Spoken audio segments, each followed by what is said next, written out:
Hi, I'm Coach Corey Wayne, and this is my video coaching newsletter. And the topic of today's newsletter is she needs space. Obviously, that's not something you want to hear from your girlfriend or your wife or a girl maybe you just got serious with or that you've been dating. It means things are not moving in the right direction. So I got two emails I'm going to go through with you today. The first one's from a guy. I think he lives with sounds like he lives with his girlfriend. She said she needed space. They've been dating together about a year and a half. And he also moved out on top of that. And then I've got a second email here from a guy that's a little younger. He's in his girl's 24, he's 26. And they just became exclusive for, I guess, recently. And they've been dating for about 2 months, or exclusively for 2 months. And so we asked her to come over the other night, and she's like, yeah, I don't really want to. And it's funny, he includes some of their texting and messaging exchanges here. One thing he does note is that they like have a constant conversation going through text or messaging apps, and it's like going on all day and all night. But he's like, he thinks that his age group, that this is just what they do, and it obviously shouldn't have any effect on her interest. And it's like, I kind of laugh when I see these emails from me or guys going, oh, Corey, you don't understand. It's like, dude, I still date women that are in their 20s. It's like, and I don't do this shit with them, and they prefer it that way. I like to date women that have a career, have some goals, have something that they want to accomplish. Typically, they come from good families. They have a dad that is confident and successful, and obviously he teaches all of his kids to have that. And I like women, because those kinds of women that grow up in those environments, they work out, they take care of themselves, they have something they want to do, and because their parents filled their bucket of self-esteem so full that they believe they can go out and do anything that they want. If they want to start a hair salon business or an online business or some high-profile career or whatever it is, they go out and do it. They say they're going to do it, and then they actually take action. There's two types of people in the world. There's doers and there's talkers. And I personally prefer doers, women that say what they mean and mean what they say. But like I said, I date women in this age group, and it's like this guy's doing the opposite of what I teach, and he's surprised he's getting bad results. And then he tries to use this, oh, Corey, you don't understand my generation. This is how we roll. It's like, oh, yeah? It was like, well, if we were dating the same girl, dude, I would easily take her from you because while you're texting her and being her gay male girlfriend, she'll be hanging out with me. So I got a quote that I wrote, and then we'll go through the first guy's email. And the quote says, women ask for space when they feel smothered and like they are losing their freedom. This is usually the result of men being too aggressive and pushy to spend time together due to insecurity and neediness, or their need for constant validation on where they stand with women. Women's feelings are like Mother Nature's unpredictable weather patterns. They ebb and flow. Men should not take this personally, but instead just focus on themselves, their purpose and mission in life, and leave women alone when they become distant. They should have the attitude that if they're really a good match, the women will return, and if they don't, it just means that eventually they will find and attract women who are better looking and better for them. Time and space away from each other always reveals true interest and passion or lack thereof. You have to make sure that if you want to have a good quality relationship, you want to be with somebody that really wants to be with you. They make a mutual effort. Too many dudes in our society, and I used to be this way when I was younger and I didn't know any better, have bought into that fantasy that you see in movies that the guy's always chasing a girl that has zero interest in him, and eventually by the end of the movie he wins her over. You do that in real life, the girl's going to think you're a stalker and get a restraining order against you. If you're a catch and you're valuable, and especially if you watch the older movies, the black and white movies, 50, 60, 70 years ago, it's like the women were always after the men, always chasing the men, trying to get the best guy that they could get for themselves. But today you see the exact opposite of that. And that's one of the reasons why people in our society struggle so much with this. And women are like, where the hell are the real guys at? So with that said, let's go through the first guy's email. It says, hi, Coach Corey Wayne. My girlfriend asked for space almost 2 weeks ago now. Then I started watching your channel and several others on what to do. We've been together for 1.5 years, and things were really rosy and nice until August. She started distancing herself from me, and because I noticed immediately, I started asking her what was wrong. She kept saying nothing was wrong, but clearly lying. Women don't want to hurt your feelings. And what you got to understand is that she's processing what she feels. And obviously, it's like you got to call her out. And it's like, well, you did this, you did that. It's like something's obviously up. You're not making the same little effort. And so obviously, you're either upset about something or something else is going on. So it's like, don't just sit there and go, oh, nothing, everything's fine, because everything is not fine. When a woman says everything's fine, it means it's not fine. And how big are your balls? And how much do you really care to find out what's really bothering me? I wrote about this in my first book, Mastering Yourself. He says, I kept asking her to explain herself because she was not doing any of the sweet things she used to the point of not returning I love yous back most of the time. Well, those are the kinds of things. It's like, obviously, he hasn't read my books, not familiar with work. Now he's just looking for the quick fix, which you're not going to succeed attracting your girlfriend back if you're just cherry picking and watching a ton of different videos from a bunch of different people, just looking for the magic line. That's just not how this works. If you're serious and you want to save it or have the best chance of saving it, you got to read 3% Man and start to understand the fundamentals. If you're just trying to cherry pick videos from me and other people, you're just going to get confused and screw it up. And it's like, it's your life. You can do whatever you want. But if you want to give yourself the best possible chance for success, then you'll read the book. Or you can continue to listen to more than likely people that have learned stuff from me secondhand and don't have the experience and haven't done thousands and thousands of phone sessions over the years with guys and these kinds of situations and help them turn it around. I'm often imitated but never duplicated. So he continues on. She kicked me out about 2 weeks ago, late October. If you guys are living together and you're paying rent, I would be like, I live here too. It's like, if you want space, like, when I do phone sessions with guys that are married or living together and the woman wants them to move out, it's like, no, you don't move out.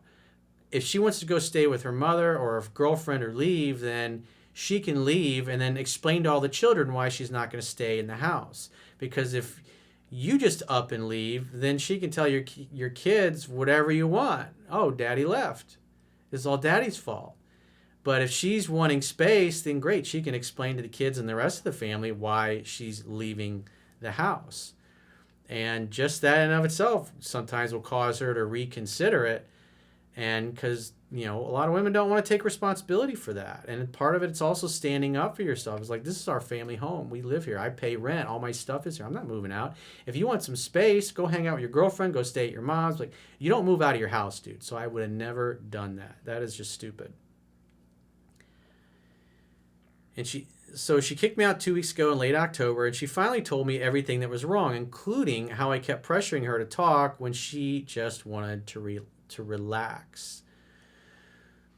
So I don't really know, because you're not really specific. It seems like this was something that was going on for a while, almost to the point where you noticed her interest dropped, and you probably became needy and possessive and smothering, which caused her to lose even more interest and back away even more. He says, then she asked for space, and obviously I'm devastated because I feel like I have the information to make things right, yet I might not have a chance to prove it. Well, that's a big part of your problem. You think you have to prove your worth to your girlfriend, and you moved out because you're moving out acts like you're not worthy and not deserving of her. When in the reality, it's like you guys live together and you're both in the lease, and she says she wants space. She's like, go stay with your mom. Go stay with one of your girlfriends. And she says, I want you to move out. I was like, I'm not moving out. I'm on the lease. If you need some space, go take some space. Call me when you miss me and you can't take it anymore. And you're having all kinds of impure thoughts and you want to tear my clothes off. And until then, it's like, I'm going to be here having a good time. Waiting on you, boo-boo.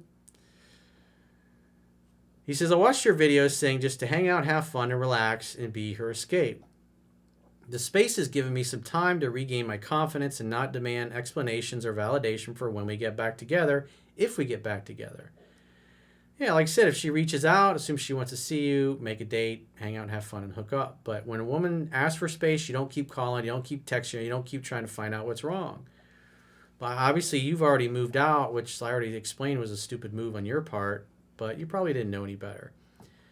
But that's part of the problem, is that your girlfriend has all the power in the relationship. That's what's really going on here. You're acting like a fucking beta male, and she's just, leading you around by the nose, and you're doing whatever she asks. So it's like you're not helping yourself. She's texted me once ever since asking for space, but it was a sparse, "Hi, how are you?" I want to know everything about her life, but other channels have suggested I take an inch, give an inch. So I said, "I'm good. How is work?" I did not get a response back after one or two exchanges, which really hurts me, but I cannot react and show neediness again. If she reached out, just like I talk about in 7 Principles to Get an Ex Back, you should assume she wants to see you and make a date. If she doesn't make the date, then you just withdraw the offer, say give you a call, tell her to call you, get in touch when she misses you. And then just let it be. And then if she reaches out again, you try to set a date and say she won't make a date, then stop asking her. And then let her ask the date. But, if you got to stop 100, you got to let her do 100% of the calling, texting, and pursuing at this point. She asked for space. She fucked up the relationship. She has to fix it. You trying to force yourself back into her life at this point is not going to help matters. The worst thing you can do when a woman says she needs space is to keep contacting her, because that just validates her decision that you're a needy, insecure jackass, and she's going to continue to lose attraction at the point where she doesn't care for you. And the next thing you're going to find out is she's got some other dude coming over fucking in your bed. And obviously that's not something that you want to happen, but it's pretty common. So from a leverage perspective, you put yourself in a really weak position. The only thing you can really do now at this point is wait to hear from her and then make a date. Follow what's in 7 Principles to Get an Ex Back. And if you want further help with this situation, you can tell me more of the details. I'd say book a coaching session. Go to understandingrelationships.com, click the products tab, and book a coaching session. But just keep in mind, I'm usually at least 1 to 2 weeks away before I can get you in my schedule. He says, we still follow each other on social media, and the pictures of us are still up. I hope this is a good sign, but today she didn't give me a like on my new picture. Oh no. This brought me to panic mode, and I almost made me want to text her, but I did not. Well, good for you. That's the right move. I'm hoping this is the right decision. Before she kicked me out, we tentatively decided for me to return around Thanksgiving. Like I said, there's obviously some details you're leaving out, because it sounds like you were living together. She asked for space, but you kept being obnoxious and needy, and then she's like, move out, and you went ahead and moved out. I hope our situation can still recover. If you have any advice, I appreciate it. Well, the first things first is you should be reading my book. And he says, this is my first relationship. Well, I would read, you can read 3% Man, totally for free at understandingrelationships.com. And I also recommend you probably should read Mastering Yourself, so you can get focused more on your mission and your purpose and things that you need to be focusing on as a man to create attraction, or in this case, recreate attraction. So let's go to the second guy's email. It says, hi, Coach. I've been dating this girl exclusively for around 2 months now, and we've had a few hiccups here and there, but overall, we are in a good place. More than likely, that good place that you think you're in is probably not so good. But just keep that in mind. You're probably overrating her attraction and interest in you at this point. He says, I'll be honest with you, Coach, and tell you that we always text back and forth. I will never initiate contact. She's always doing it. I'm 26, she's 24, so I feel this is something that our age group does. Come on, man. If I had $1 for every time some dude your age emailed me that and said that same bullshit line, that's the, I want to keep doing it. I want to keep texting. This is part of the problem, is that you started out in the beginning this way, being available 24/7 and chit-chatting through the phone. So now she got used to it. So she's trained. And obviously you're writing this email because she wants you can tell she's losing interest. And what ends up happening in these situations, and I wrote about this in 3% Man, is that you get to the point where you're spending more time chit-chatting and you're telling her everything that's going on in your life. So what's the point of getting together in person? She already knows all your updates. She already knows everything that's been going on. So therefore, why get together? And you do this, you just kind of end up becoming her emotional tampon, her little validation, her electronic digital validation machine. And that's just something as a man you should be participating in. The phone is for setting dates, not giving out information and not having a relationship. And it's obvious because I haven't got to the end of the email yet, but obviously I've already read it. And what's happened here is you haven't realized it, but you kept going more and more towards talking on the phone and less spending time in person. He says, I respond to text within a couple of hours. I'm never glued to my phone, but we have a constant chat going on. Well, it's normal in longer term relationships that I wouldn't call it a constant chat, but there's constant back and forth messages. But it's good that she's doing all of it, but it's just too much of it. She's asked for, especially when she says, you asked her to get together and she doesn't want to. If she texts you after 6 or 7 o'clock at night, I would wait till the next morning to text her back. Become a little more unpredictable. Because if you ask a woman to spend time with you and she's like, So think about it. 6, 7 o'clock at night and you're hanging out with your buddies because she didn't want to spend time with you. And then she messages you. Remember, you wanted to get together and she's like, Well, if you're out having fun with other people, your attitude should be, Match and mirror that back to her. I have a solid job, hobbies, and interests, and I'm always on my purpose. I will never let texting get in the way of my life, but I do feel this is important to tell you. Well, obviously, you know that it's not helping your relationship. And then you just saying it's something people our age do. It's like I said in the beginning of the video, it's like I don't do this stuff with women that are your age that I date. And it works quite well. And it's a scientific fact that women are more attracted to men whose feelings are unclear. And you've trained this woman improperly from the get-go, and that's really hard to undo. But you got to match and mirror her behavior. If she's being distant, then don't ask her out for a week. Be kind of busy. Take extra long to return her texts. If they're after 6 or 7 o'clock at night, text her the next morning. And then see what she has to say. And if she mentions anything about getting together, then make a date. It's like she's become distant, so you become distant. Match and mirror that. He says, I'm setting dates each week. Sometimes we see each other 2 times a week. Sometimes we see each other once. Anyway, the other day she texted me and I wanted to see her. So I called her and I asked her what she was doing. She replied nothing. I then asked her if she wanted to come over to my place. What you should have said was, we should get together. Get your cute little ass over here. Let's go have some fun. But instead you're like, hey, would you like to come over and hang out with me? She flat out said, to be honest, not really. This has never happened to me before with her, so I was taken back a bit. Come on, man. That's not surprising at all. That's as predictable as the sun coming up in the east and setting in the west. I said, look, no problem. Then she says, oh, did you want to see me? So now she's kind of trolling you. Just from that kind of a response and the tone of that, oh, did you want to see me? She knows that you wanted to see her. She's just kind of acting like she doesn't give a shit because she understands that she's got all the power and you don't because you gave it to her. I said, yeah, of course. Then she says, oh, sorry. Well, I haven't shaved. I would have said, you haven't shaved? Well, you should definitely get your cute little ass over here and I will shave your legs and your other naughty parts for you. And maybe a few other things. I then say, look, don't worry. If you aren't up for it, it's fine. That sounds like you're a little butthurt. Always go with the flow and use humor. It's so helpful. She then apologized but said she doesn't want to. I end up saying, I'm going for a run. That's all I wanted. Speak soon.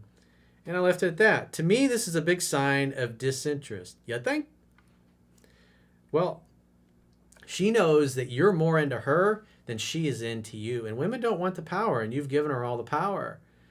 And so, obviously she knows she's in a pretty good place. She doesn't fear losing you. She knows she has you, and that's what women do. They create a little bit of drama when they're a little too sure of themselves just to see what happens and how you react. I didn't make him that way. It's just, God's got a sense of humor, and he likes to fuck with us guys through the women in our lives. It is what it is. If you don't like it, you can talk to the big man upstairs. I had nothing to do with it. I'm just the messenger. Just telling you. I'm just interpolating for you. She may have gotten a little too familiar with me, and my feelings might not be so unclear to her. Yep. In times like this, what's the best thing to do? I understand women can be hot and cold, but yeah, I just want your input. Well, you got to match and mirror the actions. I would not ask her out for a week. Obviously she's going to probably continue to text you, but I would wait a week before, and then not maybe a week and a half before you ask her out again. So just see what happens. Your responses and your text exchanges, think about it from this perspective. If your attraction for her had dropped and you became kind of bored with her and you were tired of fucking her, because no matter how hot the girl is, somewhere there's a dude that is tired of fucking her and wants nothing to do with her. That's the truth. That's the reality. And how would you act if you were kind of tired of fucking with her, or fucking her, I should say, and you're kind of bored talking to her, and on top of that, she's acting like she doesn't care, she's taking you for granted? You'd be going, and then you got your friends, your boys going, hey dude, let's go out, we haven't been out in a few weeks, been hanging out with your girlfriend all the time. You'd be like, I'm gonna go out and throw some darts with the boys, or have some beers, or play some pool, or go to the gun range, or do something fun and masculine, or go off-roading somewhere, or mudding, or whatever, or go paragliding, or hang gliding, or jump out of an airplane and skydiving, or go do some fun stuff with the guys, because it's more fun to hang out with them, because you got your girlfriends going, yeah, I don't really want to see you. My friends are going, please come hang out with us, because we haven't hung out in a while. Go hang out with them. Go where the fun is. Go where you're celebrated. Go where you're wanted. Go where you're valued. Go where people really want you to be there. That's the way you should approach this. And then so your attitude should be like, you know what? I wouldn't ask her out for a week and a half. Because if you guys see each other once or twice a week, and then you just stop asking her out, even though she's still texting you, she's going to notice that you stopped moving forward. Your replies will have a little less enthusiasm. There won't be as many words. Also, notice the words. How many words are in your text message versus hers? Make sure your words, your responses are a little shorter than hers. It's little subtle things, but it makes a big difference. Then if she keeps texting you and then you're like, oh, hey, it was great hearing from you, babe. I got to run. I'm going to go out with the guys. Or, I'm going to see my parents, or I'm whatever. Go do something fun and just don't ask her to join or anything. So unless she brings up getting together for the next, I would say, week and a half, then don't bring it up. And then wait until a week and a half from now to ask her to do something and see how she is. Because if she's used to seeing you once or twice a week, and then a week and a half goes by and you haven't asked her out once, and yet she's contacting you every day, and your responses are slower and they're shorter, and they seem to have less enthusiasm, because again, how would you act if you were a little or slightly bored or less interested? I mean, I know you're in a relationship with her, but if another girl was blowing up your phone, well, I want to see you, how would you act? You're going to go where you're celebrated, not where you're kind of tolerated, or a girl's like, yeah, I don't really want to see you, I'm not feeling it. It's like, what? You're not gonna validate that. You're not gonna go after somebody that's treating you that way. So like I said, wait a week and a half before you ask her out again. Maybe even 2 weeks. Maybe give it 2 weeks before you ask her out and just see what it does. Because then she's gonna start wondering, why is he not asking me out? We usually see each other once or twice a week. Did I piss him off? Did he meet somebody else? Is he not interested? He is taking a little longer to respond. And I texted him the other night at 8 o'clock, and he usually replies within an hour or two. And I didn't hear from him until the next morning. And he was out with friends. Were there other girls there? What was going on? This is the kind of shit that goes through their minds. And what does that do? If they're thinking about you, it makes them like you more. It makes their interest go up. And that's what you want. So again, I highly recommend, got to read 3% Man. You got to learn the fundamentals. I say 10 to 15 times because you have to read it 10 to 15 times until you get to know it so well you don't have to think about it anymore. And this second guy hasn't read the book enough, and the first guy, he hasn't even read it. And also, I would suggest getting into mastering yourself, because there's a lot of stuff about purpose and mission in here. It's a book of self-reliance. And if you're worried about what your girl is doing, get busy reading a book on self-reliance and implementing the things that are in there. And if you feel like you'd like to get my help personally with your particular situation and you're just kind of confused, you want to make sure you get the right analysis from somebody that actually knows what they're talking about and has a track record and the reviews and the books to back it up, go to understandingrelationships.com, click the products tab at the top of your screen, and book a coaching session with yours truly. Until next time, I will talk to you soon.